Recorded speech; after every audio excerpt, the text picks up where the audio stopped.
السلام علیکم۔ آج ہمارا موضوع ہے اچھے اخلاق۔ جس معاشرے میں جھوٹ اور بددیانتی عام ہو جائے وہ کبھی امن اور سکون نہیں ہو سکتا۔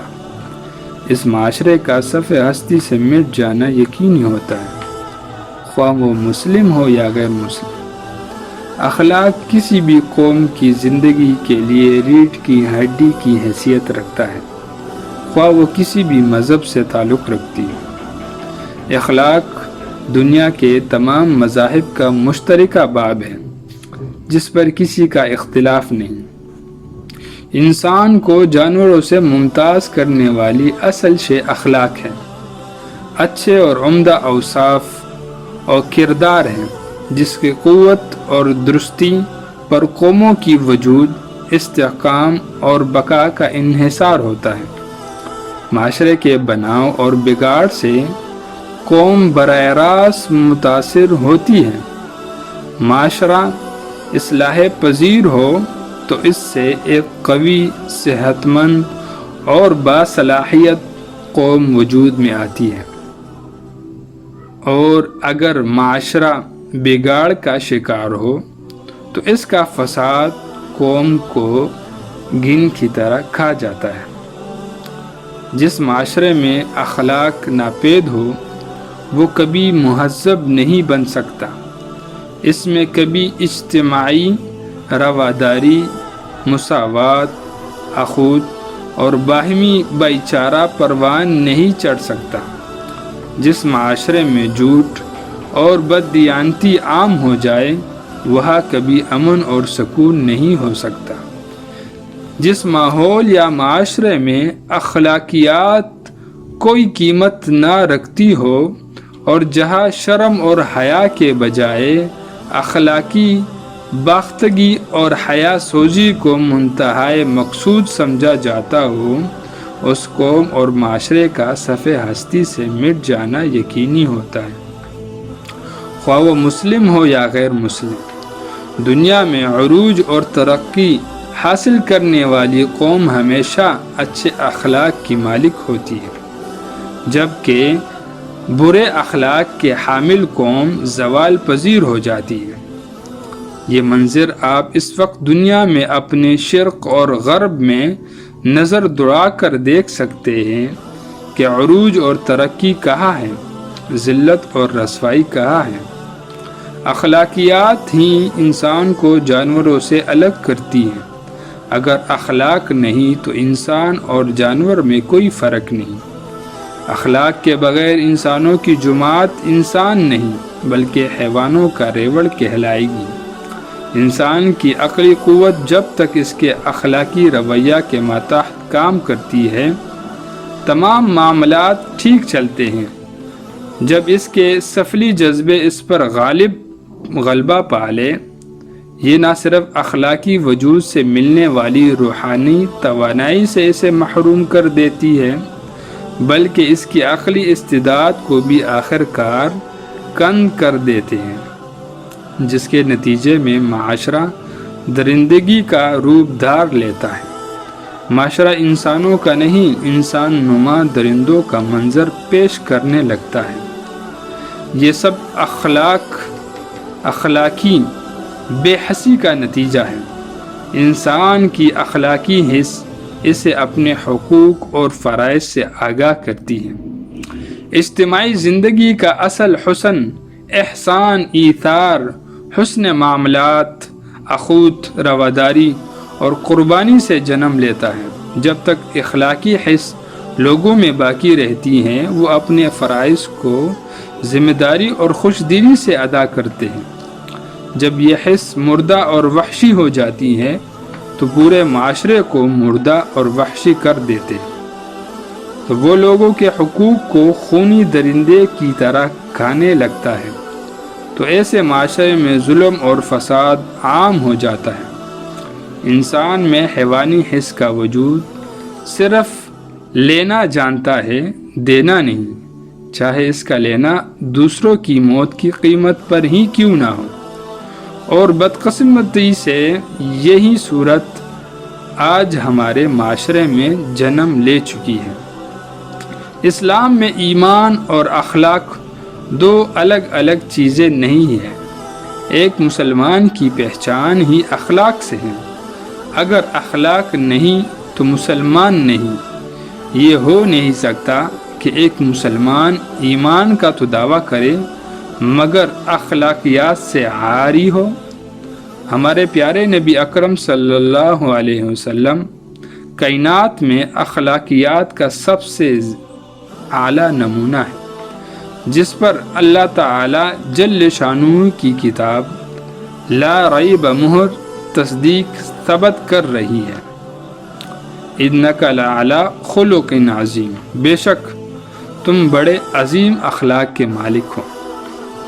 اور ایسا کیوں نہ ہو کہ آپ مکارم اخلاق کے اعلیٰ معارج کی تعلیم اور تربیت اور درستگی کے لیے مبعوث فرمائے گئے، جیسا کہ خود آپ مالک خلق عظیم فرماتے ہیں، میں اعلیٰ اخلاقی شرافتوں کی تکمیل کے لیے بھیجا گیا ہوں، یعنی میں اعلیٰ اخلاق کی تمام قدروں کو عملی صورت میں اپنا کر اپنے اوپر نافذ کر کے تمہارے سامنے رکھنے اور اس کو اسوہ حسنہ بنا کر پیش کرنے کے لیے مبعوث کیا گیا ہوں۔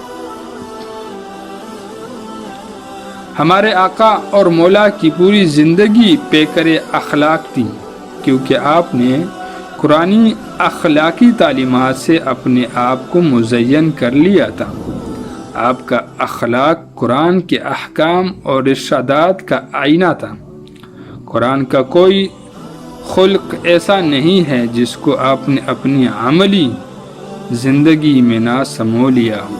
اس لیے قرآن کریم میں اللہ جل شانہ نے ہمیں نصیحت کرتے ہوئے ارشاد فرمایا، لقد کان لکم فی رسول اللہ اسوۃ حسنہ، بے شک تمہارے لیے اخلاق کے اعلیٰ معارج کی تکمیل کرنے کے لیے رسول اللہ پاک صلی اللہ علیہ وسلم کی پیروی کرنے میں بہترین نمونہ ہے۔ ایمان اور اخلاق کی دوسرگی کی عملی نشانی صحت اخلاق ہے، بلکہ عبادات اور تعلیمات اسلام کا لب اور لباب اخلاق کو سنوارتا اور نکارتا ہے، جس کی تائید نبی پاک صلی اللہ علیہ وسلم کے اس ارشاد گرامی سے ہوتی ہے، اکمل المؤمنین ایمانا احسنہم خلقا، مسلمانوں میں کامل ترین ایمان اس شخص کا ہے جس کا اخلاق سب سے زیادہ بہترین ہو۔ ایک اور حدیث سے مبارکہ میں ہے، تم میں بہتر وہ ہے جو تم میں اخلاق کے اعتبار سے بہتر ہے۔ اخلاق کیا ہے؟ نبی پاک صلی اللہ علیہ وسلم نے اخلاق کی تربیت دیتے ہوئے فرمایا، اخلاق یہ ہیں کہ کوئی تمہیں گالی دے تو تم جواب میں اس کو دعا دو، یعنی گالی کا جواب گالی سے نہ دو بلکہ دعا اور اچھے الفاظ سے دو۔ جو تمہیں برا کہے تم اس کو اچھا کہو، جو تمہاری بدخوئی کرے تم اس کی تعریف اور اچھائی بیان کرو، جو تم پر زیادتی کرے تم اسے معاف کرو۔ یہ ہماری اخلاق کی تربیت کا سب سے اعلیٰ نمونہ ہے۔ اگر ہمارا معاشرہ اس پر عمل کرے تو معاشرے سے تمام اخلاقی خرابیاں خود بخود ختم ہو سکتی ہیں اور معاشرہ امن اخوت بھائی چارہ کا گہوارہ بن سکتا ہے۔ اگر کوئی تمہیں گالی دیتا ہے تو تم اس کے جواب میں اسے دعا دو، تو ایک دن اسے خود بخود شرم آئے گی کہ میں تو اسے گالی دیتا ہوں اور وہ مجھے جواب میں دعا دیتا ہے، تو مجھے شرم آنی چاہیے، کیوں نہ میں بھی اسے دعا دوں، اس کی تعریف کروں۔ وہ ایک اچھا انسان ہے جو میری گالی کے جواب میں دعا دیتا ہے، گالی کا جواب گالی سے نہیں دیتا۔ اگر کوئی تمہیں برا کہے تم اسے اچھا کہو، تو ایک دن وہ تمہیں اچھا کہنے لگ جائے گا۔ اگر کوئی تم سے زیادتی کرتا ہے اور تم اسے معاف کر دیتے ہو تو اس کے دل میں تمہاری قدر اور خلوص بڑھے گا۔ اگر کوئی تمہارے حقوق کو تلف کرتا ہے تو تم اس کے حقوق کے محافظ بن جاؤ، یقیناً ایک دن ضرور اسے بھی شرم آ جائے گی۔ اسی طرح معاشرہ خود بخود سدھرتا چلا جائے گا۔ بدقسمتی سے آج کے ہمارے اس خزاں رسیدہ معاشرے میں اخلاقیات، تہذیب اور تمدن اور تربیت اور تعدیب کے آثار ہی نہیں پائے جاتے، جس کی وجہ سے نبی پاک صلی اللہ علیہ وسلم کے اخلاق حسنہ سے دوری ہے۔ یہی وجہ ہے کہ ہم قوموں میں رسوا اور زوال پذیر ہو رہے ہیں، اور بگاڑ کا گہن ہمیں دیمک کی طرح کھا رہا ہے۔ وہ دین جس کی حقیقی پہچان اخلاقیات کا عظیم باب تھا، اور جس کی تکمیل کے لیے رسول پاک صلی اللہ علیہ وسلم مبعوث کیے گئے تھے، وہ دین جس نے معاملات کو اصل دین قرار دیا تھا، آج اسی دین کے ماننے والے اخلاقیات اور معاملات میں اس پستی تک گر چکے ہیں کہ عدالتوں میں مقدمات کے برمار ہے، جیل خانہ جات میں جگہ تنگ پڑ رہی ہے، گلی گلی محلہ محلہ جگہ جگہ لڑائی جھگڑا، گالی گلوچ، ظلم اور ذاتی فساد، کینہ، حسد، حق تلفی، مفاد پرستی عام ہیں، منشیات کے بازار، ہوش کے اڈے، شراب خانے، جوا اور اسی طرح ڈاکہ زنی، قتل و غارت، رشوت خوری، سود، حرام خوری، دھوکہ دہی، بددیانتی، جھوٹ، خوشامد، دغلاپن، حرص، طمع، لالچ، ملاوٹ۔ وہ کون سے گناہ ہیں جو آج ہم نہیں کرتے؟ ہر گناہ ہمارے رگ رگ میں بس چکی ہے۔ دھوکہ دینے کے طریقے ہم نے ایجاد کیے، کس بندے کو کس طریقے سے دھوکہ دینا ہے اور کس طرح اس سے حرام مال کمانا ہے۔ آج ہم اس چیز کی طرف نہیں دیکھتے کہ اگر آج ہم حرام مال گھر میں لے کر آتے ہیں تو اس سے ہماری بچوں کی کیا تربیت ہوگی، اس کے زندگی کے اوپر کیا اثر پڑے گا۔ اس سے جو کھانا بنتا ہے اور وہ ہمارے گھر میں بچے کھاتے ہیں تو اگلے مستقبل میں وہ ہمیں کیا فائدہ دیں گے، ان بچوں سے ہمیں کیا نفع ملے گا۔ آیا وہ ہمارے لیے نیک اور فرمانبردار بن سکتے ہیں جس کو ہم نے حرام کی کمائی سے بڑا کیا ہے؟ تو دعا ہے کہ اللہ تعالیٰ ہمارے اس گناہوں کو معاف کرے اور ہمیں عمل کرنے کی توفیق عطا فرمائے، اور اللہ تعالیٰ سے دعا ہے کہ ہمارے اخلاق کو اللہ پاک بہتر بنائے۔ اگر آج ہمارے اخلاق ٹھیک ہو گئے تو ہمارے جسم سے یہ سارے گناہ نکل جائیں گے۔